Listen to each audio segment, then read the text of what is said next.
বন্ধুরা, আমাদের আজকের গল্প জাদুর শ্যাম্পু। উলাপুর নামে অনেক সুন্দর একটা গ্রাম ছিল। সেই গ্রামের সব মানুষেরা খুব সুখেই বাস করত। কারো সংসারে কোনো অভাব অনটন ছিল না, আর মনে কোনো দুঃখও ছিল না। কিন্তু সেই গ্রামের এক কিশোরী রুমানার মনে খুব দুঃখ ছিল। সে হাসতো না, মন খারাপ করে কলেজে যেত, আবার মন খারাপ করে বাড়ি ফিরে আসতো। সহপাঠীরা রুমানাকে নিয়ে হাসাহাসি করত, কারণ রুমানার মাথায় কোনো চুল ছিল না, তার মাথায় ছিল টাক। এই মিতু, ওই যে দেখ দেখ, টাকলাটা এসেছে। আর বলিস না, ওকে দেখলেই আমার কেমন যেন লাগে। তুই যাই বলিস না কেন, আমার কিন্তু ওকে দেখলে খুবই হাসি পায়। তোমরা সব সময় আমাকে নিয়ে হাসাহাসি কেন করো? আমার মাথায় টাক, এখানে আমার কি দোষ বলো? ও বাবা, হাসবো না তো কি করব? ঠিক আছে, তোর মাথায় টাক, তোর কোনো দোষ নেই, কিন্তু তুই মাথায় হিজাব তো পরে আসতে পারিস, তাতে অন্তত তোর এই টাকলু মাথাটা ঢেকে যাবে। বন্ধুদের এমন কথা শুনে রুমানা মনে খুব দুঃখ পায়। সে মন খারাপ করে একদম পিছনের বেঞ্চে চলে যায়। কলেজ ছুটির পর সে তার বাড়ির দিকে হেঁটে যাচ্ছিল, আর রাস্তাতেও কিছু মানুষের বুলিংয়ের শিকার হয়। এই রতন, দেখ দেখ, ওই যে একটা টাকলা মেয়ে যাচ্ছে। ইস, ওকে দেখতে কি বাজে দেখাচ্ছে। চল চল, আমরা চলে যাই। রুমানা মন খারাপ করে তার বাসায় ফিরে যায়, আর বাসায় গিয়ে খুব কান্না করতে থাকে।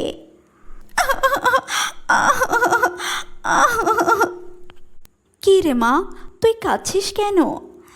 মা, আমার আর কলেজে যেতে ইচ্ছে করে না মা। সবাই আমাকে নিয়ে হাসি তামাশা করে। আমি যখন রাস্তা দিয়ে কলেজে যাওয়া আসা করি, তখনও সবাই আমাকে নিয়ে হাসাহাসি করে, আর ক্লাসে কেউ আমার পাশে বসতে চায় না মা। বলো না মা, আমার মাথায় টাক, এখানে আমার কি দোষ বলো? কাঁদিস না মা, কাঁদিস না। অন্য লোকেরা হয়তো তোর দুঃখটা বুঝতে পারে না, তাই ওরা হাসে। আমরা তো আর তোর কম চিকিৎসা করালাম না, দেশে বিদেশে কোনো ডাক্তার দেখানোর তো আর বাকি রাখিনি মা। তারপরও যদি তোর মাথায় চুল না গজায়, তাহলে আমরা কি করতে পারবো? আর কত কত মা আমি এভাবে কষ্ট পাবো? এভাবেই প্রতিদিন রুমানা বাড়ি ফিরে খুব কান্না করত, আর এমনি করেই সময় যেতে লাগলো। একদিন রুমানার একটা ছেলেকে খুব ভালো লেগে যায়। সময়ের সাথে সাথে সে মনে মনে ছেলেটাকে ভালোবেসে ফেলে।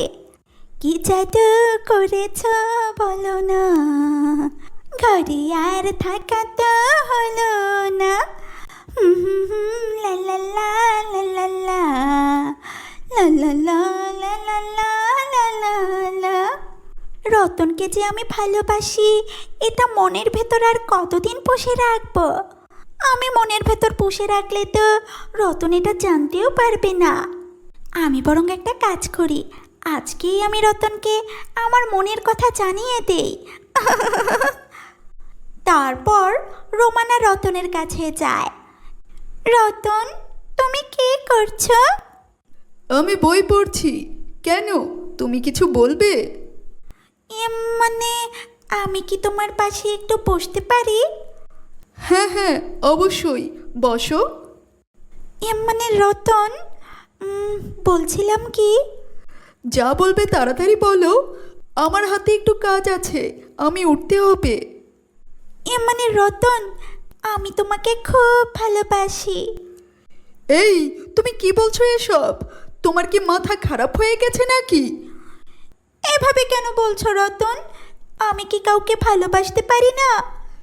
হ্যাঁ হ্যাঁ, সেটা তুমি পারো, কিন্তু আমার দিকটাও তো তোমাকে ভাবতে হবে নাকি? যার মাথায় চুল নেই, আমি কি তাকে ভালোবাসতে পারবো? তাকে আমার স্ত্রী বানাতে পারবো? তুমি একটু ব্যাপারটা ভেবে দেখেছো? রতন, আমার মাথায় চুল নেই, এখানে আমার কি দোষ বলো? কিন্তু আমার যদি তোমাকে ভালো না লাগে সেখানেও তো আমার কোনো দোষ নেই, তাই না?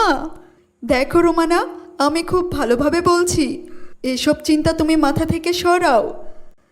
এ কথা বলে রতন চলে যায়। রতনের কথা শুনে রোমানা খুব দুঃখ পায়। কেন কেন কেউ আমাকে পছন্দ করে না, কেউ আমাকে ভালোবাসে না? আমার মাথায় চুল নেই, এখানে আমার কি দোষ? না, অনেক হয়েছে, এই জীবনে আমি আর রাখতে চাই না। আমি আমি আজই মরে যাব। রুমানা কান্না করতে করতে নদীর কাছে যায় আর নদীতে ঝাঁপ দেয়। আরে আরে, এ কি, আমি তো পানির নিচে ডুবে যাচ্ছি, কিন্তু আমি মরে যাচ্ছি না কেন? আমি এভাবে পানির নিচে কোথায় যাচ্ছি? কিছুক্ষণের মধ্যে রোমানা অন্য একটি রাজ্যে চলে যায়। ও মা, পানির নিচে এত সুন্দর দেশ, আমি কোথায়? তুমি জলপরীদের রাজ্যে এসেছো। জলপরীদের রাজ্য? হ্যাঁ রোমানা, এটা আমাদের জলপরীদের রাজ্য। এখন তুমি আমাকে বলো তো, তুমি আত্মহত্যা করতে কেন চাইছিলে? কেন তুমি নদীতে ঝাঁপ দিয়েছো? আমার মাথায় চুল নেই, এই জন্য ক্লাসে কেউ আমার সাথে ভালো করে কথা বলে না। আমি একটা ছেলেকে খুব পছন্দ করি, আমি তাকে ভালোবাসি, কিন্তু আমার মাথায় চুল নেই বলে সে আমাকে ভালোবাসে না। তাই বলে তুমি আত্মহত্যা করতে চাইবে? ছি, তোমার জীবনের মূল্য কি এতই কম যে কেউ তোমাকে ভালোবাসলো না তাতেই তুমি তোমার জীবন দিয়ে দিবে? তুমি তোমার জন্য বাঁচবে, আর বাকি রইল তো মাথার চুলের কথা। ঠিক আছে, আমি তোমার মাথায় চুল গজানোর ব্যবস্থা করে দিচ্ছি। এ কথা বলে জলপরি জাদু দিয়ে একটা শ্যাম্পু নিয়ে আসে। নাও রোমানা, এটা জাদুর শ্যাম্পু। বাড়ি ফিরে গিয়ে তুমি এই শ্যাম্পু তোমার মাথায় ব্যবহার করলেই তোমার মাথা ভর্তি ঘন কালো চুল হয়ে যাবে। আপনি সত্যি বলছেন? হ্যাঁ রোমানা, আমি সত্যি কথা বলছি। তারপর জলপরি জাদু দিয়ে রোমানাকে পানির উপরে রেখে চলে যায়। রোমানা খুশি মনে তার বাড়ি ফিরে যায়। বাড়ি গিয়ে সে তার মাকে সব কথা জানায়। এসব তুই কি বলছিস? সত্যি সত্যি তুই জলপরীদের রাজ্যে চলে গিয়েছিলি? আমি সত্যি বলছি মা। রোমানা তার মাথায় জাদুর শ্যাম্পু লাগাতেই তার মাথা ভর্তি ঘন কালো লম্বা চুল হয়ে যায়। রোমানা, আমি যা চোখে দেখছি তা সব কি সত্যি? মা রোমানা, তোকে দেখতে একেবারে রাজকন্যার মতো লাগছে। স্রষ্টার কাছে আমার আর কিচ্ছু চাওয়ার নেই, তোর মাথায় চুল গজিয়েছে এতেই আমি খুশি। হ্যাঁ মা, আজ থেকে আমার আর কোনো দুঃখ রইল না। পরের দিন রোমানা কলেজে যায়। রোমানার মাথা ভর্তি চুল দেখে সবাই অবাক হয়ে যায়। কি রে টাকলা, মাথায় বুঝি আলগা চুল লাগিয়েছিস? আলগা চুল না সত্যি চুল, কাছে এসে নিজেই ভালো করে দেখে নাও। এই, চাপা মারিস না তো, তুই তো টাকলা, তোর মাথায় চুল আসবে কোত্থেকে রে? হ্যাঁ, গতকাল পর্যন্ত আমি টাকলা ছিলাম, কিন্তু আমার সেই অধ্যায়ের অবসান ঘটেছে। এখন থেকে আমি আর টাকলা নই। রোমানা, তোমার সাথে আমার কিছু কথা আছে। হ্যাঁ, কি বলতে চাও বলো। মানে গতকাল তুমি আমাকে যেই প্রস্তাবটা দিয়েছিলে সেটা কি এখনো বহাল আছে? কেন বলো তো? তোমাকে দেখতে একেবারে রাজকন্যার মতো লাগছে। রতন, তুমি আগে তোমার মনকে প্রশ্ন করো, তুমি কাকে ভালোবাসো, এই রোমানাকে নাকি তার সৌন্দর্যকে? যদি তুমি রোমানাকে ভালোবাসো তাহলে আমি তোমার প্রস্তাবটা গ্রহণ করব, আর যদি তুমি আমার সৌন্দর্যকে ভালোবাসো তাহলে আমি বলবো তুমি আমার যোগ্য নও।